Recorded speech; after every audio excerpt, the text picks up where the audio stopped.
sejahtera bagi kita semua. Perkenalkan, saya Donald John Calvin Huta Barat, dosen tetap Prodi Food Technology BINUS University. Hari ini saya ingin menyampaikan penjelasan terkait mata kuliah yang saya ampu, yaitu mata kuliah Basic Food Biochemistry. Mata kuliah ini ditujukan untuk mahasiswa Food Technology semester 2 dengan kode mata kuliah Food 6049015 yang berbobot 2 SKS. Basic Food Biochemistry ini akan membahas prinsip-prinsip biokimia pangan, meliputi karbohidrat, protein, lipid, dengan penekanan pada biokimia, biologi molekuler, enzimologi, bioenergetika, serta bioteknologi pangan untuk memahami karakteristik, fungsi, dan perubahan komponen pangan selama penanganan, pengolahan, dan penyimpanan. Materi pembelajaran pada mata kuliah ini mencakup karakteristik komponen pangan, aktivitas dan kinetika enzim, metabolisme biomolekul, materi genetik, serta penerapan enzim dan bioteknologi dalam pengembangan pangan. Melalui pembelajaran ini, mahasiswa dibekali kemampuan untuk menganalisis fenomena biokimia pada sistem pangan dan mengintegrasikan konsep-konsep tersebut dalam pengembangan inovasi pangan yang aman, bermutu, dan berkelanjutan. Adapun capaian pembelajaran lulusan atau CPL Prodi pada mata kuliah ini adalah meliputi CPL 1, CPL 2, CPL 4 yang telah tertuang dalam RPS dan telah divalidasi oleh Ketua Program Studi Food Technology BINUS University. CPMK Food Biochemistry adalah mahasiswa mampu menjelaskan prinsip-prinsip biokimia termasuk struktur, fungsi, dan sifat biokimia biomolekul, pangan, serta perannya dalam metabolisme tubuh manusia. Menguraikan jalur-jalur metabolisme biomolekul serta mekanisme regulasinya di dalam tubuh manusia. Dan mendiskusikan konsep dasar enzim pangan dan biokimia pangan, serta bagaimana aspek-aspek tersebut mempengaruhi dan memodifikasi mutu pangan. Proses pembelajaran pada mata kuliah Food Biochemistry dirancang berdasarkan 3 komponen utama, yaitu delivery, interaction, dan assessment. Pada aspek delivery, saya menyediakan rencana pembelajaran semester ataupun RPS, bahan ajar, dan materi pembelajaran yang dapat diakses melalui BINUS Maya. Penyampaian materi dilakukan melalui presentasi interaktif yang didukung berbagai media pembelajaran digital seperti video pembelajaran, kuis interaktif seperti menggunakan Kahoot, serta pemanfaatan BINUS Maya sebagai learning management system untuk memperkaya pembelajaran belajar mahasiswa. Komponen interaktif menekankan pembelajaran yang berpusat pada mahasiswa meliputi komunikasi 2 arah antara dosen dan mahasiswa. Interaksi diwujudkan dalam bentuk diskusi, tanya jawab, kolaborasi kelompok, pemecahan studi kasus, dan refleksi, sehingga mahasiswa terdorong untuk berpikir kritis, aktif, berpartisipasi, serta mampu mengaitkan konsep biokimia dengan penerapannya dalam bidang pangan. Sementara itu, pada aspek asesmen, penilaian dilaksanakan secara berkelanjutan melalui asesmen formatif dan sumatif. Asesmen formatif mencakup kuis, tugas individu maupun kelompok, proyek, serta penilaian sikap dan keterampilan sesuai pencapaian pembelajaran. Sementara itu, asesmen sumatif dilakukan melalui ujian tengah semester dan ujian akhir semester. Proses pembelajaran menerapkan pendekatan experiential learning dan project-based learning melalui presentasi interaktif, demonstrasi, praktikum, kolaborasi, dan respon kreatif mahasiswa. Adapun referensi utama yang digunakan pada mata kuliah ini adalah buku Leininger, Principle of Biochemistry, dan berbagai buku, rujukan mutakhir, serta artikel ilmiah bereputasi internasional maupun nasional untuk memastikan materi pembelajaran selalu relevan dengan perkembangan ilmu pengetahuan dan teknologi.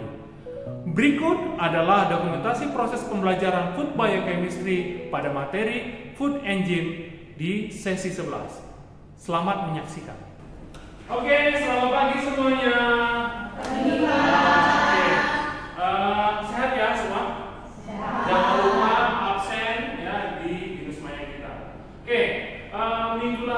kita belajar tentang DNA, RNA, kemudian kita belajar tentang replikasi, tentang transkrip, tentang translasi. Oke. Minggu lalu ada pertanyaan tentang DNA? Tidak ada? Oke, nggak apa-apa. Aman ya semua ya? Oke, hari ini kita tentang food engine ya. Apa aplikasi engine di bahan pangan. Oke, hari ini kita sesi 11 tentang food engine. Oke, learning outcome kita hari ini tentang explain biochemical principle including the structure, function, and biochemical properties of food biomolecule and their function in human metabolism. Kemudian yang kedua, outline the metabolic pathway and regulation of biomolecule in the human body. Kemudian yang ketiga, discuss the general concept of food engine, food biochemistry, and how this aspect can modify food quality. Oke, hari ini tentang classification and nomenclature, kemudian how engine works, kemudian engine kinetic and mechanism, kemudian application of engine in industry. Jadi hari ini outline kita hanya berempat ini. Oke, nanti habis kuliah kita juga akan ada tugas, ya, tugas individu. Nanti saya upload di Binus Maya kita. Oke, sekarang apa di benak kalian kalau ketemu pertama kali kalimat ataupun kata engine? Yuk, silahkan. Ayo, Sasa. Yuk. Apa, Sa? Katalis biologis. Katalis biologis. Oke, nggak apa-apa. Tapi katalis biologis. Kalau Pipi? Terbuat dari protein. Wah, terbuat dari protein. Oke, good ya. Semuanya benar ya. Oke. Kalau kita secara secara nama ataupun secara definisi, enzim adalah a biological catalyst that promote and speed up chemical reaction without itself being altered in the process. Jadi intinya menaikkan energi aktivasi. Jadi enzim itu adalah katalis biologis, tapi dia nggak bereaksi, ya, tidak bereaksi di dalam proses itu, hanya membantu. Kemudian enzyme combine with specific substrate to form enzyme substrate complex in low key concept before forming new product.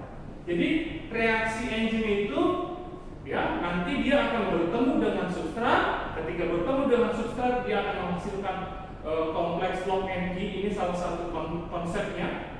Kemudian jadilah produk. Kalau ditulis enzim plus substrat menjadi enzim, substrat menjadi produk. Ya, itu secara kimia.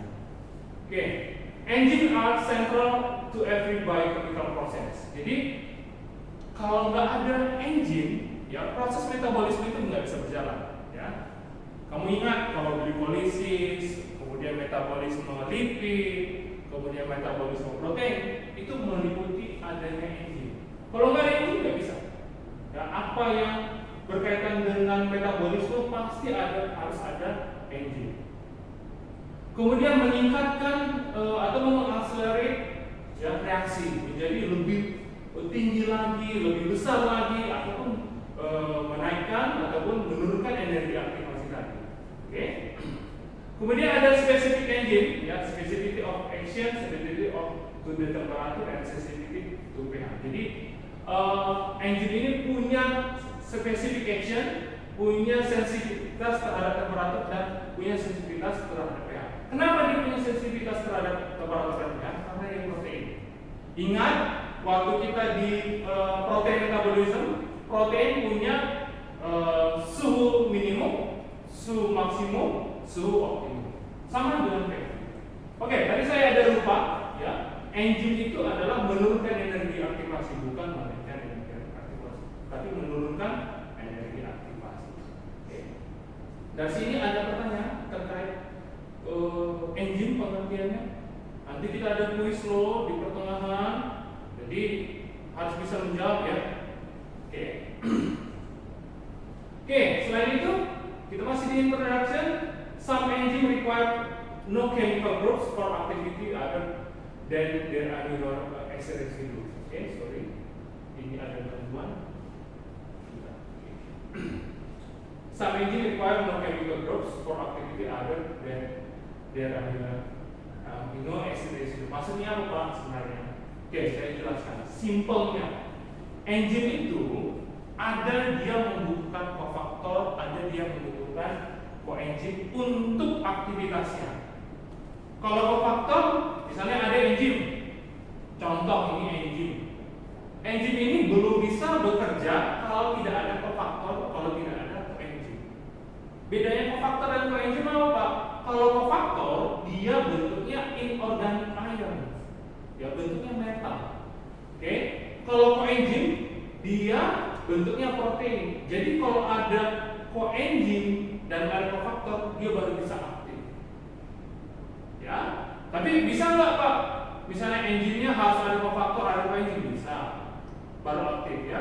Kalau nggak ada koenzimnya aktif nggak dia? Oh, kalau misalnya enzimnya butuh koenzim ya dia tidak akan aktif kalau nggak ada koenzim. Begitu juga dengan kofaktor. Oke. Jadi ingat bedanya kofaktor dan koenzim ada di ada di inorganik dan ada di kompleks proteinnya ataupun kompleks organiknya, ya, inorganik dan kompleks organiknya. Oke, koenzim ini biasanya dia bentuknya protein, ya. Walaupun enzim adalah protein, tapi untuk membantu suatu protein dia butuh protein lain. Oke, a coenzym or metal ion that's very tiny or even covalent, ya, covalent bond to enzym protein called isophosphatic group. Jadi koenzim ataupun kofaktor itu akan berikatan di gugus prosthetiknya supaya dia bisa aktif. Oke, Pak, enzim yang nggak aktif itu apa namanya Pak? Namanya adalah apoenzim ataupun apoprotein. Kalau ada apoenzim kemudian ketemu dengan koenzim ataupun kofaktor disebut dengan holoenzim. Oke, dari sini ada pertanyaan? Silakan yang ingin bertanya. Ayo, sudah jelas? Jelas ya? Oke, kita masuk ke classification and nomenclature ya. Pada umumnya enzim ya, enzim selalu dinamai namanya di belakang ditambahkan dibubuhi dengan ase. Contoh ya, ataupun usually name after substrat ya, urease, laktase. Kalau dia substratnya laktosa. Kalau dia substratnya urease. Kemudian ada juga resulting type of chemical reaction. Kalau dia melakukan hidrolisis disebut hidrolase. Kalau dia melakukan oksidasi disebut oksidase. Ya. Tapi ada juga yang nggak mengikuti ini. Ya, ini sering disebut dengan namanya trivial. Trivial apa Pak? Contoh, fisin dari fix, papain dari papaya. Ya. Contoh apa lagi? Ayo. Apa? Apa? Renin. Bromelin dari enas. Contoh ya, gitu ya. Oke, nggak apa-apa. Oke.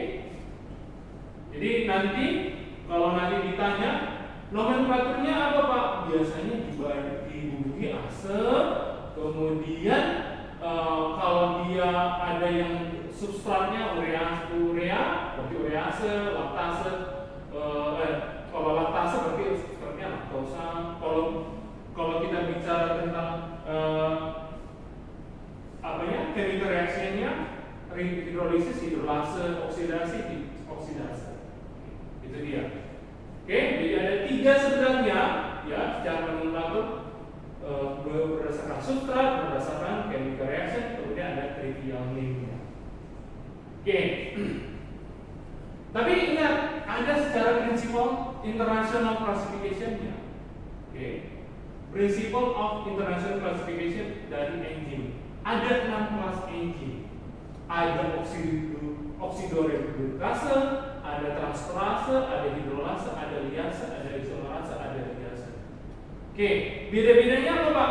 Sama nggak sama yang sebelumnya Pak? Ya, sama aja. Ini bisa dinamakan urease, ini bisa dinamakan secara international classification-nya bromelin, papain visit itu bisa dinamai dengan 6 kelas secara international classification. Oke, oksidoreduktase buat apa sih Pak? Untuk transport elektron. Nama juga oksidoreduktase. Pasti ada oksidasi, ada proses reduksi. Oke.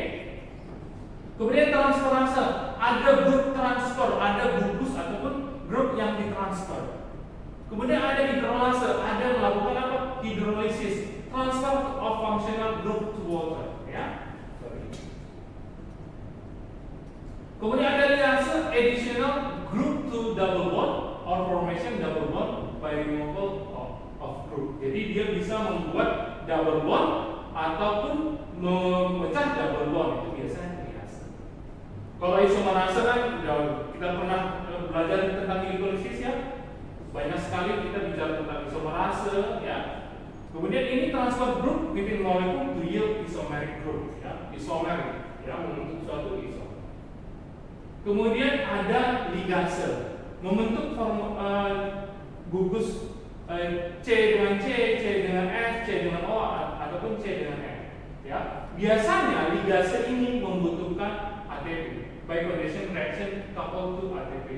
Ya, jadi ligase ini membutuhkan ATP. Contoh misalnya oksidoreduktase. Oke, ada oksidoreduktase, contohnya apa Pak? Laktat menjadi pirufan. Kalau ini kalian kenal di mana coba? Proses ini, yuk. Laktat menjadi pirufan. Ayo, di siklus. Ayo, siklus. Nah, siklus Krebs ya. Thank you Brian ya. Siklus Krebs. Jadi laktat menjadi pirufan. Oke? Contohnya apa lagi Pak? Oksidase, peroksidase, dehidrogenase ya. Jadi ini salah satu contohnya ya. Oke, yang kedua transferase, katalis group transfer reaction. Apa yang ditransfer di sini? Gugus apa? Alanin alpha ketoglutarat, ada alanin transaminase menjadi pirufat menjadi glutama. Apa yang ditransfer? Amin ya, gugus amin, thank you ya. Ada gugus amin yang ditransfer di sini. Oke. Kemudian ada hidrolase, ya. Hidrolase katalis hydrolysis reaction where water is acceptor of the transfer group. Contohnya esterase, peptidase, glikosidase. Jadi apa yang ditransfer? Airnya ditransfer menjadi ke dalam pirofosfat. Ya, ataupun dipotong nih. Ya, dipotong ya menjadi 2 fosfat. Ya, ingat piro itu ada 2 ya. Ini jadi fosfat, ada 2. Oke? Kemudian ada liase, catalysis of substrate generating double bond in non-hydrolytic non-oxidative elimination. Oke.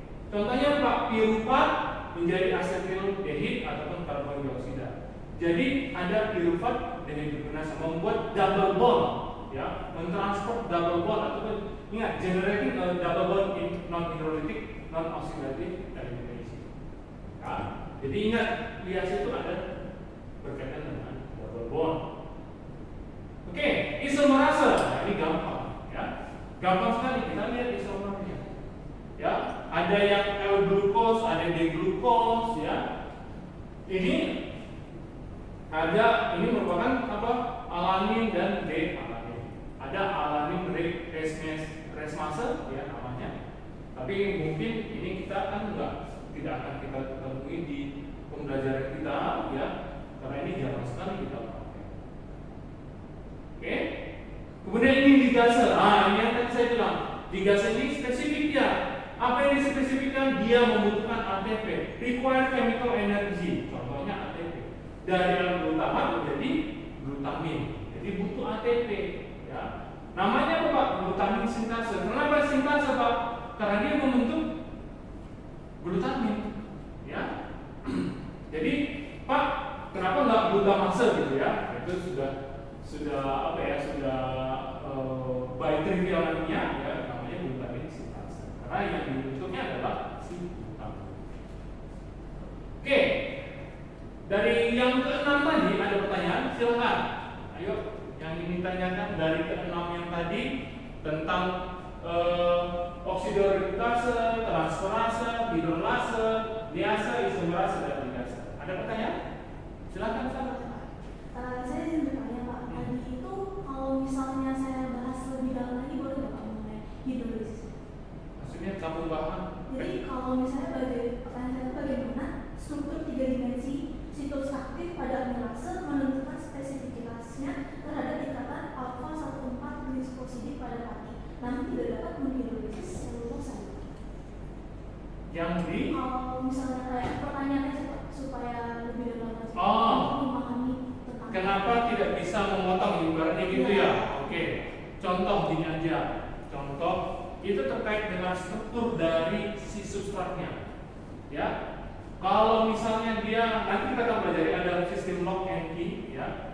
Itu kalau dia nggak sesuai dengan substratnya nggak akan bisa motorin, nggak akan bisa memotong. Ya. Contoh tadi yang saya kamu bilang yang tadi contoh di hidrolase ya.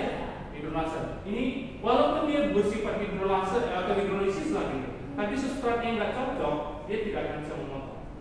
Oke, ini ada namanya industri. Nanti kita akan pelajari. Ada industri, ada lock and key. Ya. Oke. Thank you pertanyaannya kan? Oke. Kita lanjut ya. Ada types of engine sensitivity. Ya. Oke. Tipe-tipe engine itu ada absolute, ada relatif, ada stereo specificity. Apa absolute Pak? Ini yang tadi saya bilang ya, yang pertanyaan kamu tadi. Absolute, satu engine, satu substratnya. Gak cocok ya misalnya. Engine yang ini contoh urease ya. Urea harus cocok dengan urea. Dia gak cocok dengan glukosa, sukrosa, ini ya kan. Itu contoh absolute, benar-benar satu dengan satu. Relatif, apa relatif? One engine act on different substrate which have the same bond time. Contohnya apa? Exchange split different protein. Contoh lagi ada, contoh ya, ini enzim yang bisa memecah kasein, albumin, kolagen, dan gelatin. Jadi substratnya banyak, enzimnya satu, ya. Jadi ada bersifat absolut, ada bersifat relatif, kemudian ada yang bersifat stereospecificity. Oke, contohnya apa Pak? D-glukos, L-glukos. Yang diterima enzim itu bersifat apa? Hanya bersifat D-glukos. Sama kayak asam amino, ada L-asam amino, ada R-asam amino ya. Yang diterima itu adalah L-asam aminonya. Yang nggak bisa ketemu L-glukos ya. Kenapa Pak? Ini biasanya D-glukos ini contoh kita. Saya sampaikan waktu di metabolisme karbohidrat. Kalau di karbohidrat yang masuk ke dalam tubuh kita itu yang bisa hanya diproses dalam tubuh kita itu hanya bentuk D-glukos. L-glukos bisa nggak Pak? Nggak bisa. Karena enzim di dalam tubuh kita itu hanya menerima D-glukos. Itu bersifat stereospecific. Beda dengan yang ini. Ya, ini urea hanya bisa urease hanya bisa urea. Kalau yang ini dia isomer, ini kan isomer nih, D-glukos atau L-glukos isomernya. Ya, jadi harus sesuai dengan isomernya. Oke. Dari sini ada pertanyaan? Oke, kalau nggak ada pertanyaan, saya akan membuat kuis. Silahkan dibuka tahunnya, boleh dikunjungi tahunnya dulu, dibuka. Yuk, silakan. Join.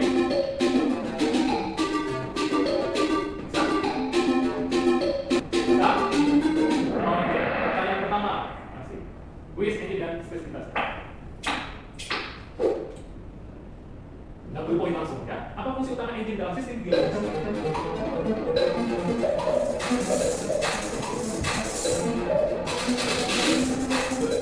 Oke, iya, nggak apa-apa ya. Ya, jawabannya Pak, mempercepat reaksi kimia tanpa mengalami perubahan permanen. Ingat yang saya bilang tadi, dia tidak berubah. Nggak apa-apa, Bapak salah mungkin ketikanya tersetak ya. Nggak apa-apa ya. Oke, bagian protein yang tidak memiliki faktor disebut.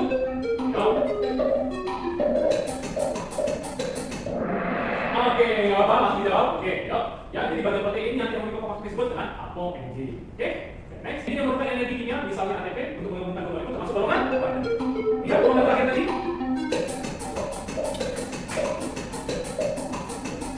Oke, mirip ya, digase dan liase jangan mirip-mirip namanya tapi nggak apa-apa. Ya, yang benar adalah digase dia bukan protein. Oke.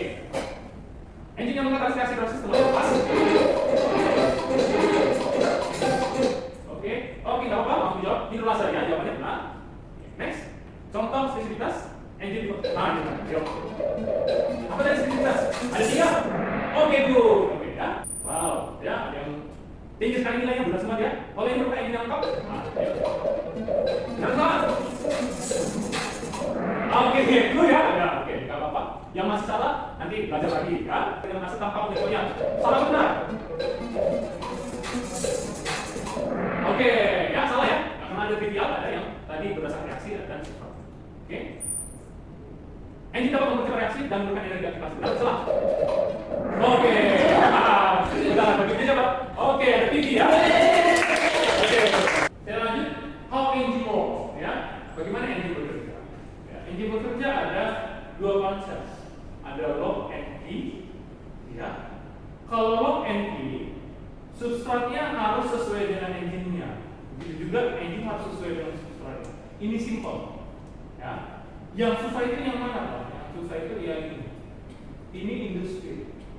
Some protein can change their shape ataupun conformation-nya supaya cocok dengan substratnya. When substrat combine with engine, it induce change in the engine conformation. Jadi berubah bentuknya. The active site is then molded into precise conformation. Jadi bentuknya akan sesuai atau membungkus si substrat. Ya. Kemudian apa yang terjadi? Yang terjadi adalah terjadinya produk. Akan balik lagi dia seperti semula, balik ketika produknya sudah ada. Oke. Sampai sini ada pertanyaan? Oke, tidak ada pertanyaan. Tadi udah banyak ya kita pelajari tentang classification dan nomenklatur, bagaimana engine bekerja, kemudian bagaimana kinetika engine dan mekanismenya, kemudian aplikasi engine di food industry. Oke, dari kesemua yang kita pelajari tadi, subtopiknya yang terjadi ada pertanyaan nggak? Ada ya, jelas ya. Semua tugas-tugas kuis tadi udah jelas. Kemudian ada tugas yang ingin saya sampaikan di BINUS Maya. Itu merupakan tugas individu, boleh kerjasama nggak boleh? Kerjasama boleh ya, tapi jangan ada plagiarism. Nggak boleh nyontek, jangan hampir cuman di copy paste namanya, copy paste filenya tinggal diubah font segala macam. Saya nggak mau seperti itu. Saya ingin kalian bereksplor ya. Nanti ada kasus tentang engine kinetik ya, tentang inhibitor, non inhibitor ya. Inhibitor tadi ada yang non kompetitif sama yang tambah kompetitif ya. Nanti kita akan ada tugas seperti itu. Oke, tugasnya seminggu ya, karena ada tiga soal. Tugasnya seminggu. Minggu depan akan kita bahas setelah kalian kumpul di BINUS Maya. Oke? Dari semua kita pelajari, ada pertanyaan? Tidak ada. Kalau tidak ada pertanyaan, sekian hari ini. Terima kasih atas kehadirannya. Salam sehat semuanya. Selamat beraktivitas. Thank you everyone. Demikian. Terima kasih telah menyaksikan video pembelajaran Food Biochemistry sesi 11 Food Engine. Adapun video ini diperuntukkan untuk penyusunan dokumen, penyusunan PDD UKT PT sebagai syarat Serdos tahun 2020.